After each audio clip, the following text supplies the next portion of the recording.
Hello and welcome to Chanakya English. And for today's Pandey Politics, let's first welcome Mr. Rangaraj Pandey. So, sir, a lot of things happening. I think let's start off with the major issue in Tamil Nadu right now, which is relating to R.S. Bharathi. So, R.S. Bharathi, if I think everybody's seen a speech, he's really saying that Nagaland, when they are even dog eaters, can kick out R.N. Ravi, the governor. Why can't we, who eat our food with salt, do that? So I guess he did make that statement.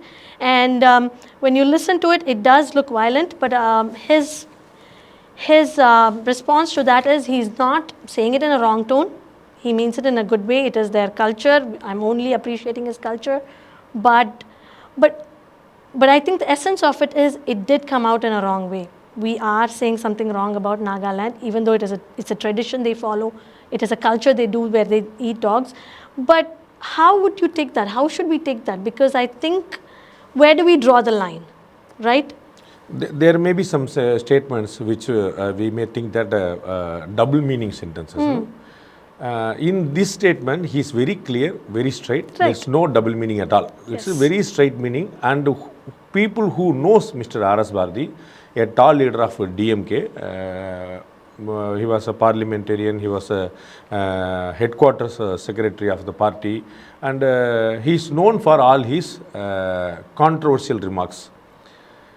First, his statement is very clear that he was saying even people like dog eaters from Nagaland, they kicked Mr. R.N. Ravi. Then we have to think, and one more thing is there.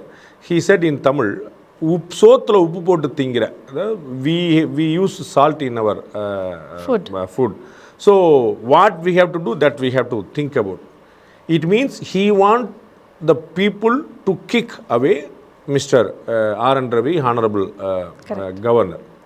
But the thing is, two things in his statement, two wrong things in his statement. One, these are all the people who were always mentioning about you should not tell what should be in my plate. You should not comment on my eating habits.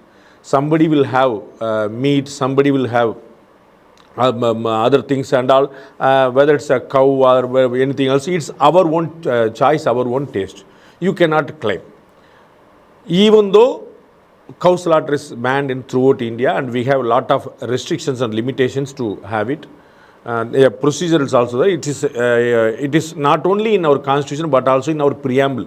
So it is in the blood of our constitution. Cow slaughter, banning the cow slaughter. The preamble, constitutional preamble advises the state that we should move towards banning of cow slaughter 100%. Okay? But even now, including this gentleman, they used to comment that you should not dictate us what I should eat, what I should not eat. But the same gentleman is insulting Naga people by mentioning that. We used to say it is not only about the particular word, it is about the usage, how you use. The tone. Mahatma Gandhi found the word Harijan. Harijan, Bhavan's ladka, God's own child, for the scheduled caste community. But when people started using that particular same word as Harijan, he's Harijan, in the insulting tone, then there is no meaning of that great word. The word means a great thing. It's God's own child. Ramanujacharya, the great Vaishnava scholar and Acharya, he used to call 1,000 years back every scheduled caste people as Tirukulathar. The same meaning, the God's own family, Tirukulathar. In the same sense, Mahatma Gandhi said that they should be called as Harijans. But people started insulting, you use the same word in insulting tone. Like that, he was not only mentioning they were dog eaters, he was insulting in that sense that even dog eaters thrown him away. Then we are people who are using salt in our food, so how we should treat him. That is what is tone. And the second wrong thing is, Naga people never kicked him away. They, even now, they praise him, they portray him like anything. Because he was the key person to have the Naga Accord and peace accord. He even there were a few militant groups. He turned them into political parties, and there was a tri-party agreement. And in front of Prime Minister Narendra Modi and Home Minister Amit Shah, there were a lot of agreements happened. And now Nagaland being a peaceful land, Mr. R. N. Ravi, when he was the governor there, and he was playing a major role even before he was a governor there. So he played a major role in all these things. So Naga people thankfully remembering him. It is not that DMK is known for its malpractices and its twisting the facts. He was transferred from Nagaland. They treat that as he was kicked away from Naga. Naga people cannot do that. It was president's decision, and he transferred to a larger state. So with larger responsibilities, so you should think that it is as a promotion to him. Correct. So somebody from being the governor of Tamil Nadu and he switched to governor of Nagaland means you cannot think in that way, even though in that means you can think. But if governor of Nagaland become governor of Tamil Nadu, that's a promotion. Your responsibilities are more responsible. Then how, in what sense he is telling like that, it's very, very surprising. But people who knows Mr. R.S. Bharathi, he is known for all these things. Once he said, it is how to call it? In Tamil he said, Dalit people got higher post just because of Dravidian parties. He said, he used the word, Dravada Iyakangal potta picha.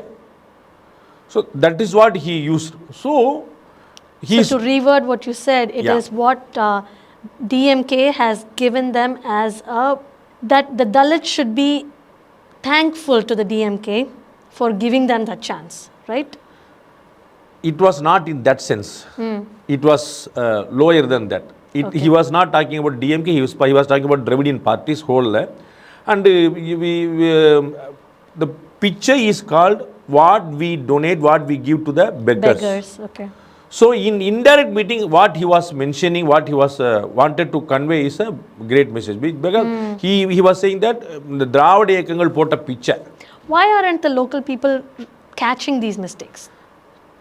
There were a lot of catches, and they condemned Mr. R.S. Bharathi, and again he retrieved like this, that I didn't say on that mean, I was meaning something else, it came out in the wrong direction, it was manipulated by the media, like that he used to come. He is known for all these things, and obviously if there is some rucks come, he will change immediately. It is his habit, I can say. So now that we're talking about Dalits, recently last week, one recent incident where two Dalit boys took a bath in Tambrabarni river in Tirunelveli, and they were stripped, they were assaulted, they were even robbed, I think. And even urinated. And urinated on their correct, face. Right. So this is unacceptable. With the DMK government happening here, and they are for everybody, according to them. I think the 6 people who did this were arrested, but they are so quick to label them to say they were probably drunk, right? Are they doing proper investigations before they label these people as drunk? And even if they are drunk, what gives them the right to do something like this? They might be drunk. That might be a fact. I don't disagree with that. I completely go with the police personnel. They got arrested, the 6 people got arrested within 24 hours of news coming out. So I am completely okay with the investigating agencies. But my problem is, when this happened, the same type of incident happened in Madhya Pradesh, whole Tamil Nadu media was carrying it in headlines. When it happened in own land in Tamil Nadu itself, and 2 scheduled caste people were insulted like this, and striped and urinated and beaten heavily, but no media carried in headlines. That is what my worry is. That is where my worry is. And even the political parties, they just condemned in a tweet and they went out. If it happens in a BJP ruled state, they react in some different manner. If it happens in our own land, they react in their different manner. This is where I am worried about. This is what my problem is. When Tamilians go abroad, they have the stereotype, which is a good thing, that they are morally correct, right? When you look at the Tamilian, they say whatever he does is correct to some extent morally. But when it comes to your own state, when things like this happen, where is our morality? That is what my question is. Not only common man, but also I will not blame common man. You cannot label it as a Tamilian sense is there, North Indian sense is there. Common men are common men everywhere. The language may differ, but I am worried about the media's intention and idea, and the political party's idea behind all these things. Because police has done its job, they can do their best, they can arrest, and they arrested it. So now it is left with the court. So whether they are giving jamin, whether they are putting their case quickly and giving punishment to or not, that is a separate issue. And police has to arrest the culprits immediately. They have arrested. I am okay with the police. I am okay with the common man even, because they will just chat and discuss and blame and they will move on. But the media and as well as the political personalities, they deal in as it happened in some African countries or somewhere else. It happened in our own land, and 2 people were harassed. More than 6 hours they were beaten, and every other, even though those people who did this crime, they let them be drunk, they may completely influence of our drugs. I am not bothered about. My question is, how dare they can do this? It means the caste superiority and the dominance towards the scheduled caste, and treating them as almost slaves and animals. That instincts were there in their mind. That is what replicated there. So in DMK, as you mentioned, is that DMK. In DMK, last 3 years itself, we had Vengevayal incident, where that water tank for drinking water tank that was spoiled in with all this and all, and one boy, school going boy, who was +1 studying +1, he was completely almost there was an attempt to kill him just because of the caste reasons. And in the same Tirunelveli area, 2 children were denied giving some sweets in a normal shop just because of the whole area of where they live, the scheduled caste people. They completely, the mega panchayat decided not to be in touch with them. So these type of things happening in Tamil Nadu frequently, in at least we can name 5 to 6 incidents in 3 years. That is what something more to worry and focus on. I call upon government of Tamil Nadu to look into these things very seriously, and there should not happen any more things in such a manner. And political parties should condemn these things vehemently, because just because those people are from scheduled caste community, and they will not be that much literate, and they are not politically aware and vigilant. So not to get the hatred of the caste Hindus, you call them, the in-between caste who are doing all these things. Again here, I will not blame any particular caste which is doing like that. It is about a particular person. We cannot color any crime or any terrorism activity as a religion or as a linguistic or as a region or anything. It was about some particular person's brainwashed mind which drives them to do all these things. So it is about the particular 6 persons who were completely influenced by, rather than the drugs influenced by their caste in their mind, they did all these things. We should punish them in such a way that in future nobody should dare to do this. Correct. And the punishment should be given as soon as possible. Yes. Because if the case goes on for years and years here, and people will forget that.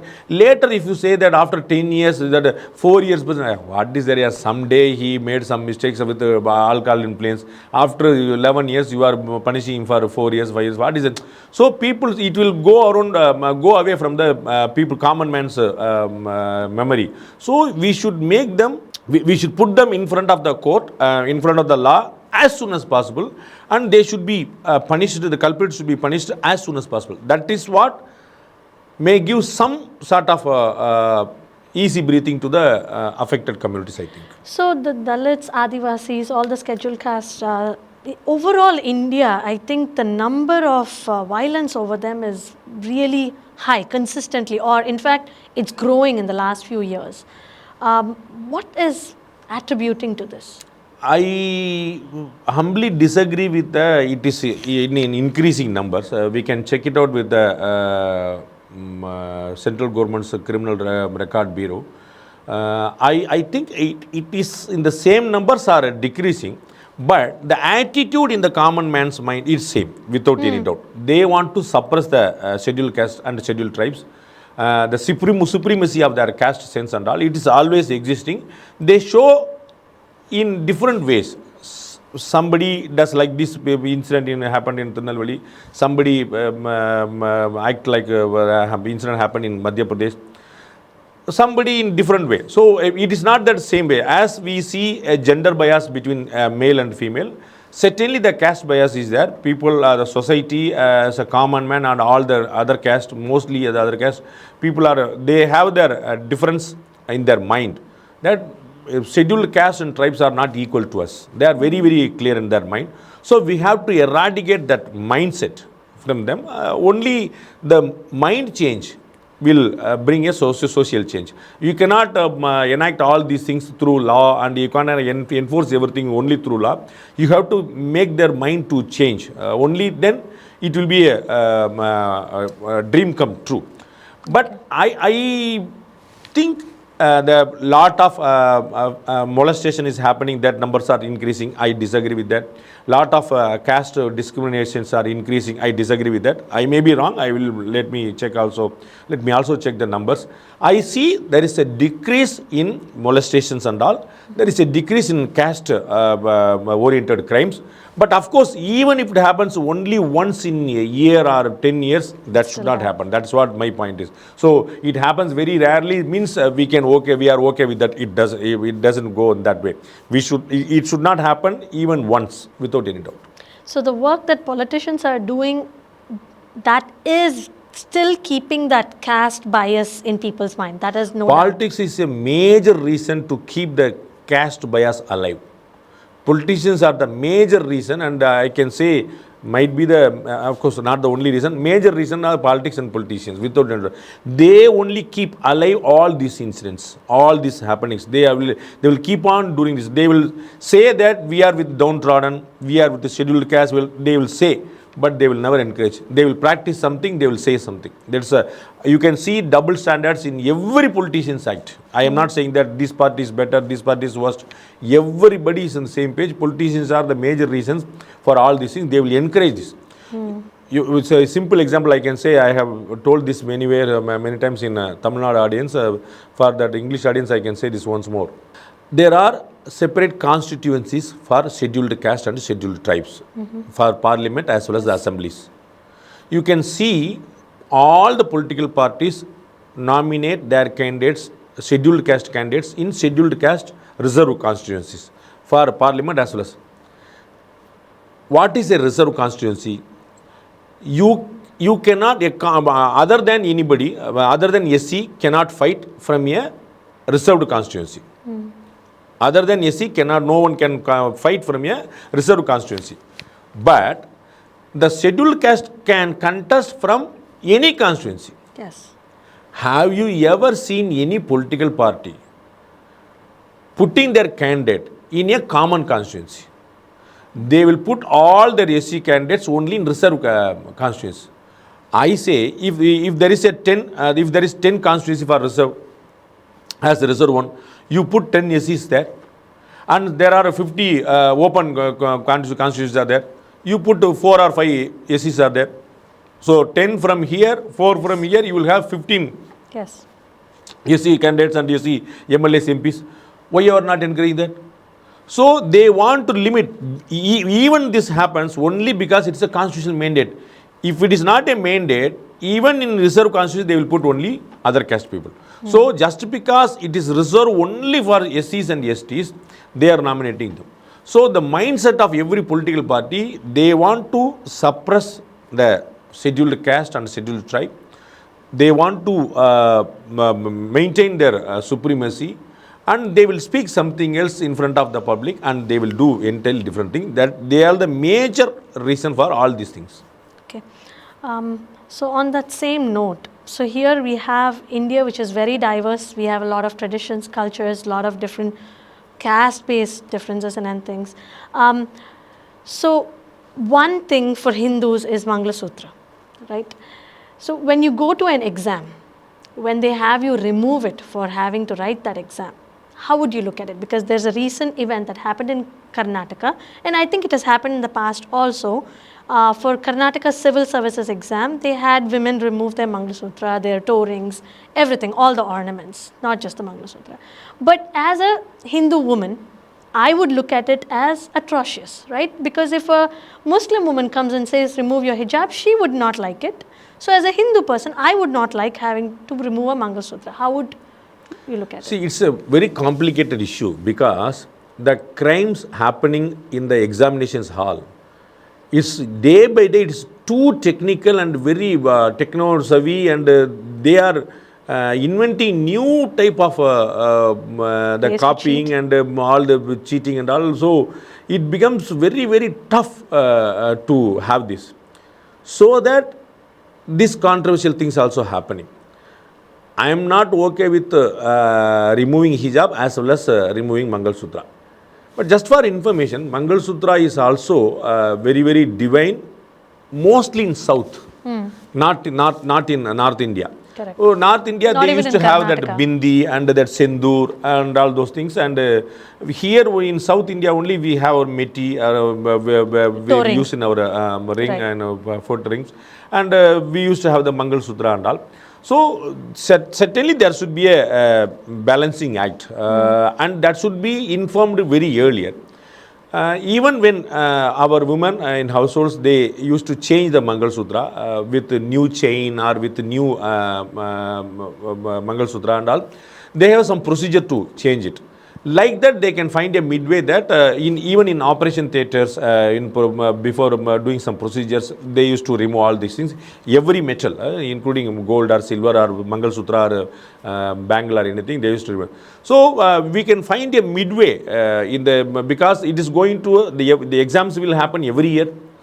And whether it's a NEET exam or it's a group 1, group 2 exams or UPSC or whatever it is, certainly it's going to be more and more tough, and more the examiners will be more and more vigilant. So they should find a midway instead of touching the emotions of common man, because already the person who is writing the exam, he will be in mental trauma and he will be very anxious that how we are going to write the exam, we have to finish this out.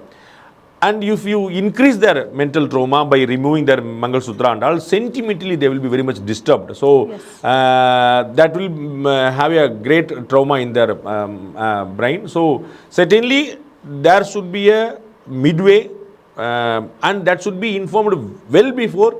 So the people who is coming to attend the exams, they will be prepared. But aren't there also technology to make sure you're not, like, in airports, they do the whole, they have that metal detector, they have everything. Technology is the most, for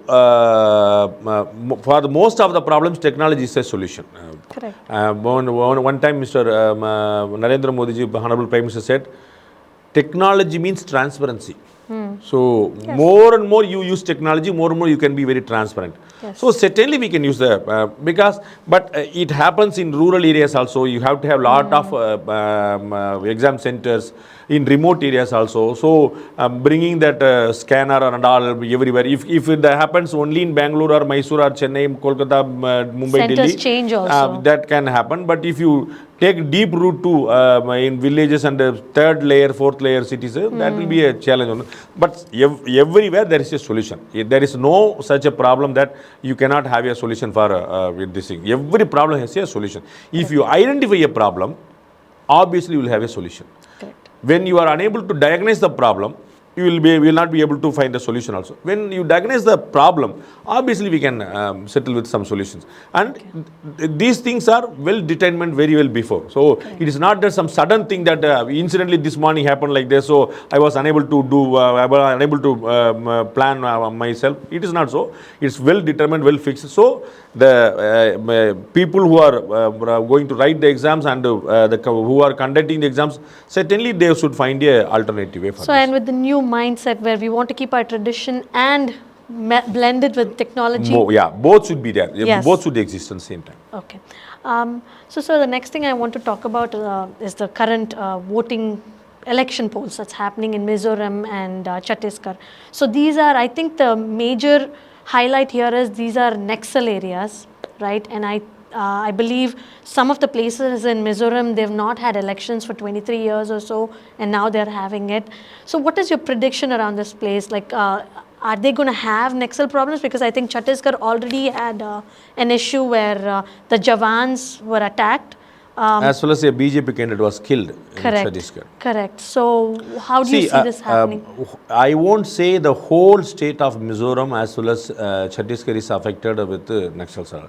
There are only few districts left, and certainly I am very confident that within hardly 5 to 10 months completely they will be eradicated. You might be aware, in Tamil Nadu also, districts like Dharmaburi and Krishnagiri were infiltrated with the Naxals 30 years before, when Mr. M.G. Ramachandran was Chief Minister and Mr. Walter Devaram was police officer on that area. They completely eradicated the Naxal. And you might be aware, in Andhra Pradesh as well as Telangana also, it was infiltrated with the Naxals and all. Now it's completely Naxal-free states. Like that, it's very much the red corridor, starts from Nepal to Dharmaburi. It was completely called as a red corridor, completely infiltrated by Naxals. Now it become very, very small areas then and there.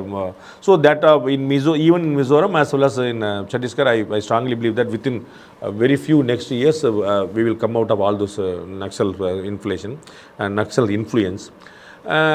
And I am not that much sure about the election results because all the 5 states are going to be very tough according to me. I was told that Rajasthan BJP may win and Madhya Pradesh Congress may have the lead, but again BJP can manage as the previous election. Last 5 years before, Congress was the largest party and BJP was able to form the government again. So I was told that same thing, and in Telangana it's going to be a heavy tough competition between Congress as well as BRS, and again BRS will form the government. So people are saying that in Rajasthan BJP will come and Madhya Pradesh BJP will manage, and Telangana BRS will come again, and again in Mizoram also they will be able to form the government again, the same government which is having their ruling now. And Chhattisgarh I am little bit confused about. Most of the media also predicting that a lot of confusions will be there. Somebody says Congress will lead, somebody says BJP will. So what my prediction is, it will be a tough competition. It is not going to be a easy win cakewalk for both the parties. Okay. Thank you so much for your time, Pandey sir. Thank you for watching Chanakya English. Stay tuned for more such discussions.